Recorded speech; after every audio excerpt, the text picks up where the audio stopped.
طيب خلينا نبتدي نتكلم على ديجيتال ماركتنج. التسويق الالكتروني اصبح من المجالات الهامه جدا، يعني هتكلم كده كبدايه حاجات بسيطه، وكل مدى الواحد يدخل في حاجات اكثر عمقا ان شاء الله. فكره الديجيتاليزيشن او الديجيتال وورلد بقت من الافكار المهمه جدا في مجال البيزنس، سواء شخص بيقدم بيزنس سواء انتاجي او خدمي، يعني عمل تجاري انتاجي او خدمي. فكرة الديجيتاليزيشن انه اولا شخص يستطيع ان يصل الى العملاء بسهولة just around the world، يعني حول العالم، وفي خلال مدة زمنية بسيطة جدا ومن غير اي تكاليف باهظة، يعني ما فيش اي تكاليف عالية مرتفعة يجب ان يتكبدها شخص للوصول الى العملاء. فبيحقق من خلال فكرة الديجيتاليزيشن حاجة اسمها digital presence، ان هو يبقى عنده حضور اونلاين متواجد. الديجيتاليزيشن كمان اهميتها بالنسبه للاونر اوف ذا بزنس او صاحب العمل التجاري فحاجتين مهمين جدا، حاجه اسمها referral وحاجه اسمها word of mouth. طيب الword of mouth خلينا نبدا بيها، انه شخص بيقدم منتج او خدمه اونلاين وهاي كواليتي برودكت مثلا او سيرفيس، يعني منتج عالي الجوده وخدمه عاليه الجوده، فيبتدي الناس تتكلم عنها بشكل ايجابي او بشكل سلبي حسب الجوده بقى، ما لو جوده عاليه هيبقى ايجابي، ولو للاسف الجوده منخفضه هيبقى بشكل سلبي. فيحصل حاجه اسمها positive word of mouth او negative word of mouth، فيبتدي يتعرف الشخص ده. فيحصل حاجه اسمها brand awareness، انه الكونسيومرز او customers بقوا aware of this business او البرودكت او السيرفيس ده. طيب الحاجة التانية فكرة الريفيرال. عارفين كده لما يروح patient مثلا مريض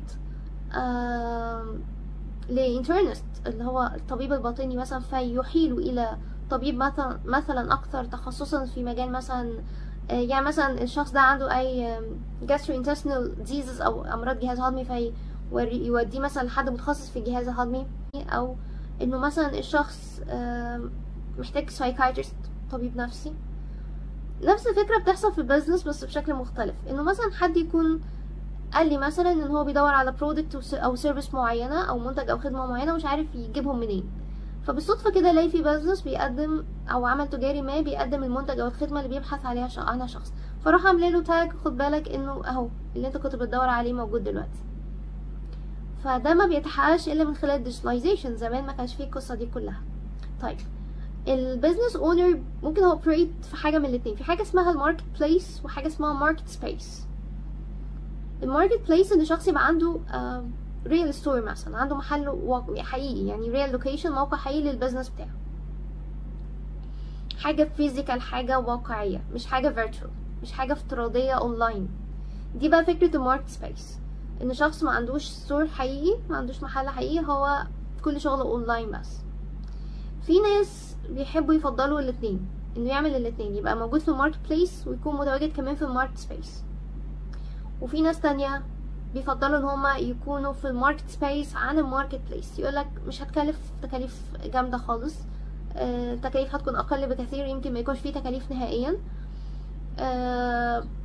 هي بتبقى اراء وحسب تقديرات كل شخص وحسب الموارد او الريسورسز بتاعته ومصادر التمويل وكده. لكن الماركت بليس فيها ميزه، فيها كريديبيليتي شويه ومصداقيه لشخص شويه، انه في ناس لما تيجي تشتري اونلاين لو لقت ان الستور ملوش ريال لوكيشن ممكن تبقى مقلقه، يعني قلقانه شويه. طبعا في اماكن بتجست اوبريت في الماركت سبيس ومع ذلك قدرت انها تحصل على ريبيوتيشن عاليه جدا، يعني سمعتها طيبه جدا. بزنس يعني فعلا اكشلي في بزنسز كتير نجحت في الموضوع ده، بس كونت السمعة الطيبة دي بعد سنوات من الجهد والثقة المتبادلة ما بينهم وما بين العملاء. فخلاص الناس حتى لو هي ملهاش ريل ستور او لوكيشن حقيقي، موقع حقيقي ممكن الناس تروحوا، فما بيفرقش معاهم، هما واثقين في المكان ده. لكن في بعض الاماكن ممكن تكون لسه منشأة حديثا، ممكن شخص يكون قلق شوية، يقول لا انا احب حاجة تكون ليها ريل ستور عشان حصل مشكلة، عايز اقدم شكوى، عايز ان انا اعمل استرجاع للمنتج مثلا، عايز ان انا اتكلم مع حد مسؤول، فابقى عارف انا هروح فين واتعامل مع مين. لكن اونلاين طب هلاقي مين؟ هل هيردوا عليا؟ هل هيبقى فيه ريسبونس او استجابة ولا لا. فده بالنسبة للفرق ما بين الماركت بليس وماركت سبيس. التواجد اونلاين فات جدا في حاجة مهمة اوي، فكرة انه حاجة اسمها انه بيحصل كمان اللاستنج للباينج بروسيس او البيرتشيزز للعملاء. يعني بيحصل نوع من انواع تحفيز الشراء عند العملاء. العميل بطبيعته المفروض بيشتري لما يتم الاحتياج الى المنتج، هو هيدور عليك بنفسه وهيوصل لك عشان هو اللي محتاج الحاجة. لكن فكرة الاونلاين سهلت للبزنسز ان هما يقدروا ان هما يحثوا العميل على الشراء حتى لو ما كانش عنده احتياج فعلي ان هو يشتري. فهتلاقي كل شويه في ادز مثلا advertisements او اعلانات عن منتج او خدمه، فيبتدي هو يحفز عندك الرغبه في الشراء وانت ما كنتش محتاج تشتري حاجه ولا كنت بتبحث عن شراء اي حاجه. فدي من المميزات الجزء الاونلاين اداه للعملاء والبزنس اونرز كمان يعني. طيب عندنا 3 طرق للوصول للعملاء في الويب سايتس، المواقع.